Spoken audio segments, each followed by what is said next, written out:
Okay, so my rails are painted now. I used the Sherwin-Williams, this enamel. It's supposed to harden up and be more durable, whatever. I did want it smoother so that you don't get splinters or anything. And the lumber, I mean, since the pandemic, man, lumber has just been garbage lately. So I actually had to use wood filler on this one to fill in, prevent splinters. I just used a mud trowel, smoothed it out, primed it, painted it last night. It's all good to go. So I'm going to start on these rails. These are just some kits, a combination of two different companies that I got off of Amazon. And I don't know, we'll see. It's got a right side, left side, so that you twist together. I'll show that in a little more detail in a minute. But basically what I'm going to do in order to get all of my holes perfectly aligned, I'm just going to make a template out of this 2x. And in my county, you have to have rails or balusters that don't allow a 4-inch sphere to go through it. So in between, the rails as they go across. So I originally was just going to do these at every 4 inches, but then I'm afraid that the inspector could get sort of anal with it.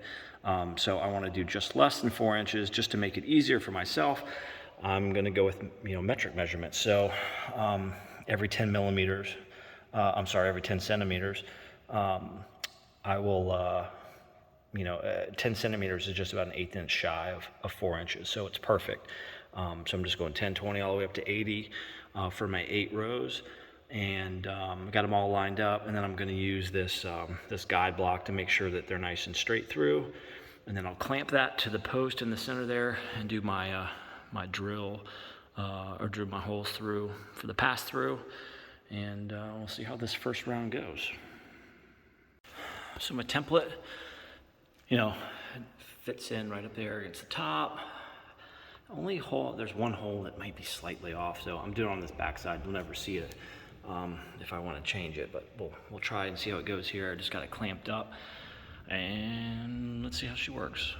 The problem is going to be sure I line up this hole with this side perfectly, hence the template. So let's give her a shot. It didn't take too long to figure out I needed to just move up a size and drill bit. So I would pilot it with the small one and then finish it up with a larger, like a 1/4 inch one. That way the fittings fit it nice and snug. Well, it didn't exactly work as planned. A little over this one. That one's making it through. Now, bottom line is, these two did not line up well, and maybe this bottom one. I think the bottom was actually okay, but now the tip of this thing is frayed, so I'm just going to run something smooth through it. But it means my 2 holes here must be angled or something.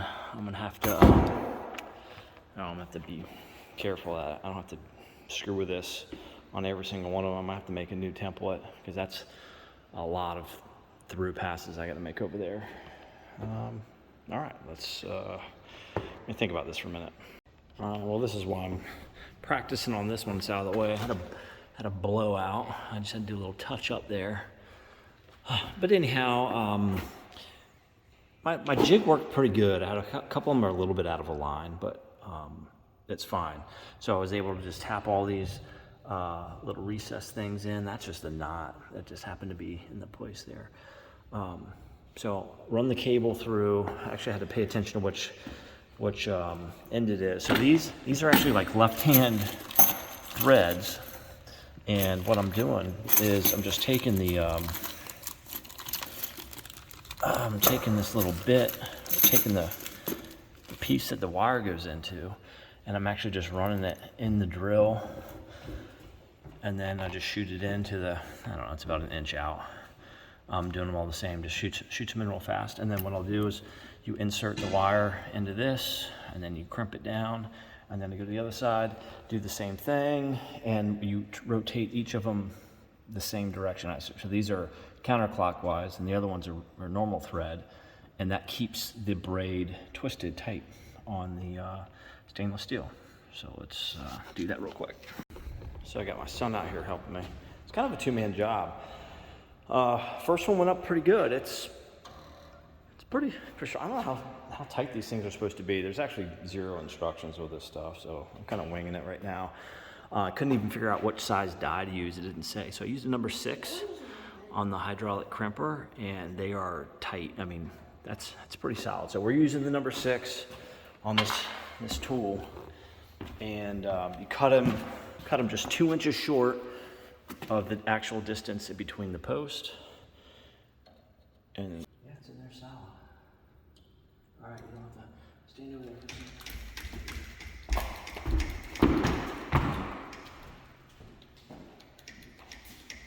Say just to do 2. Make sure it bites.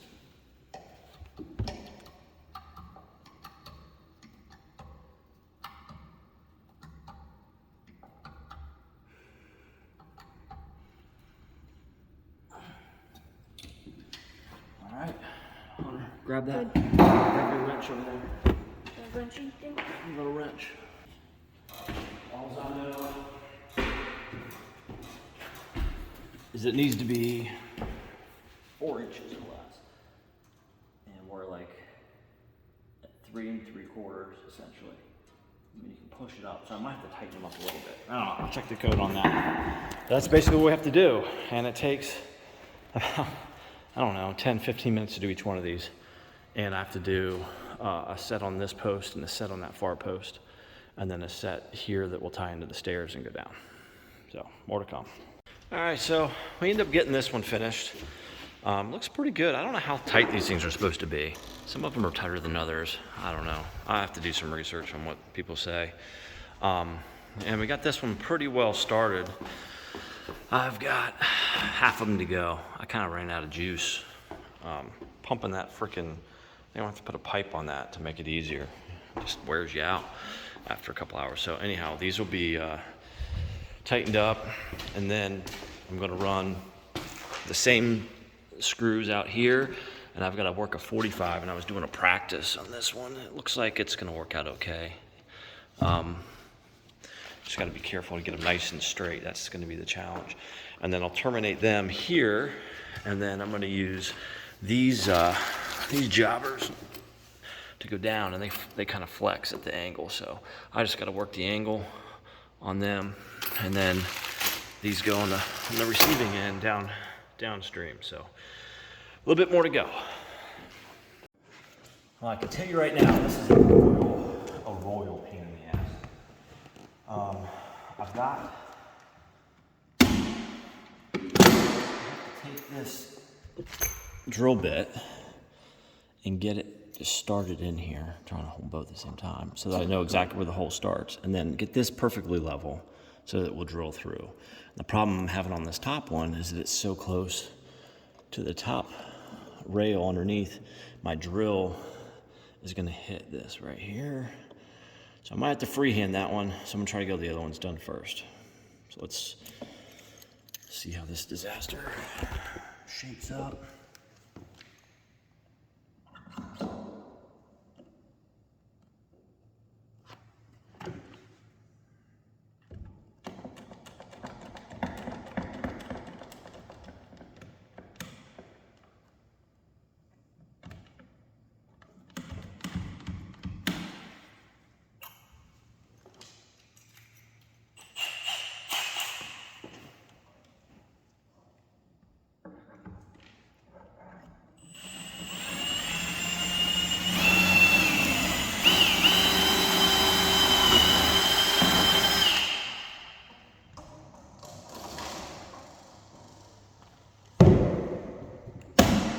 Quite make it all the way through, so I'm gonna have to freehand the last little bit of it.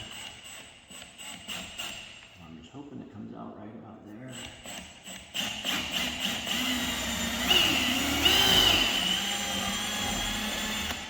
That's not horrible. This is gonna take a while though.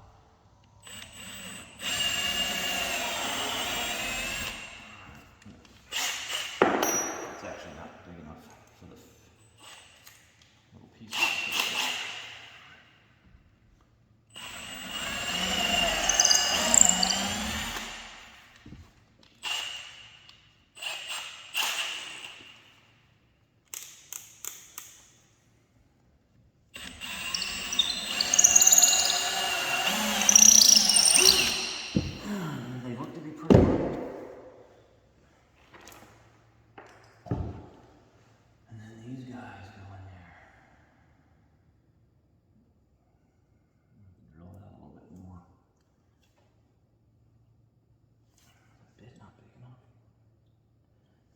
next bigger size bit. All right, so let's check this out in a minute, see how it looks.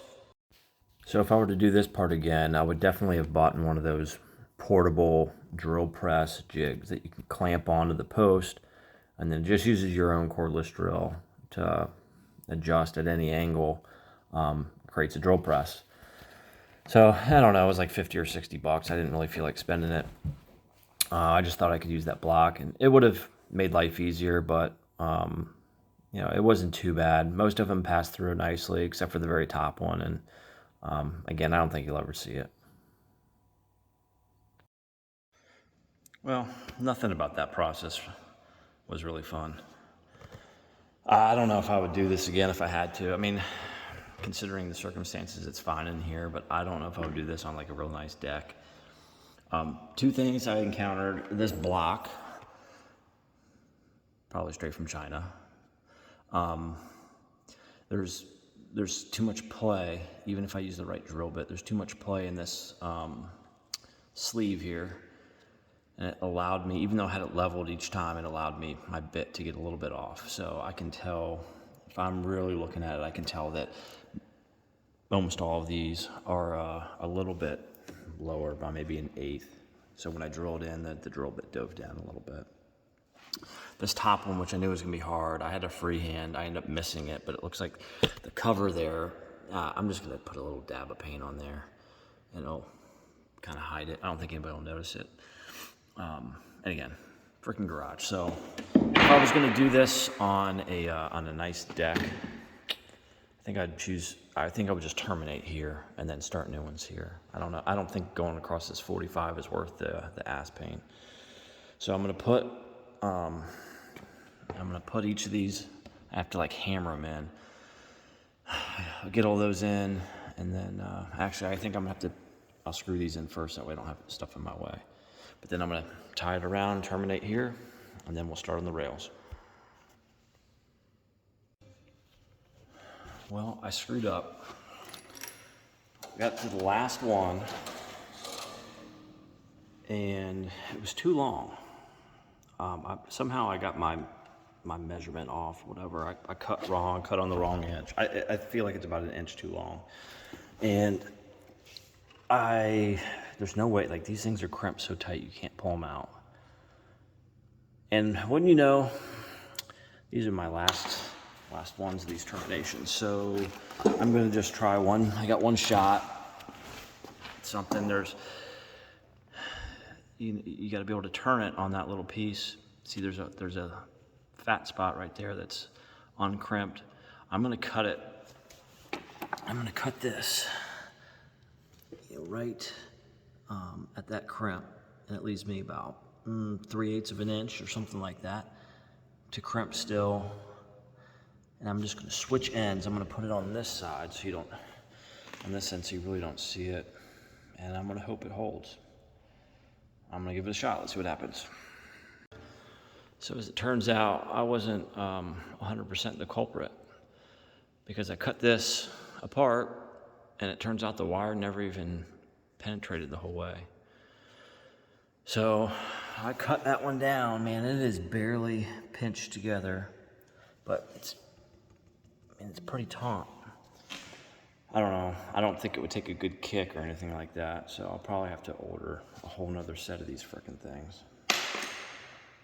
I might actually just write the company and let them know that this one was defective.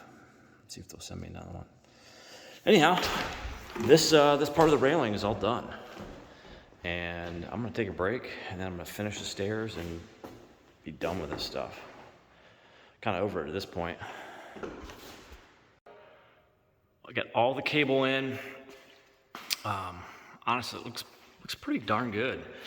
I tell you, it took a lot longer than I thought it would. It took me almost all day just to do this side and these stairs. These stairs took me about 2 hours to figure out exactly how I was going to do it, because the turnbuckle's offset, about a half an inch. So your measurements. Long story short, there was a lot of figuring out to do. But all in all, they turned out pretty good. And these turnbuckles were super easy, nice and taut. Should have no problem passing code, although I have to tighten up the ones up there. I tell you, if I was gonna do this if I did decks for a living and I was gonna do cable rails a lot, I'd have to invest in an electric crimping tool, because this one here, man, this is for the birds. I'm wore out and just 2 days of this stuff. So if you had to do it for a living, you definitely have to get an electric one. But all in all, good Amazon purchase. I'm only about $350 into all of these rails, and I've got enough fittings to do probably 2 more whole sections if I needed to. So on to the floors.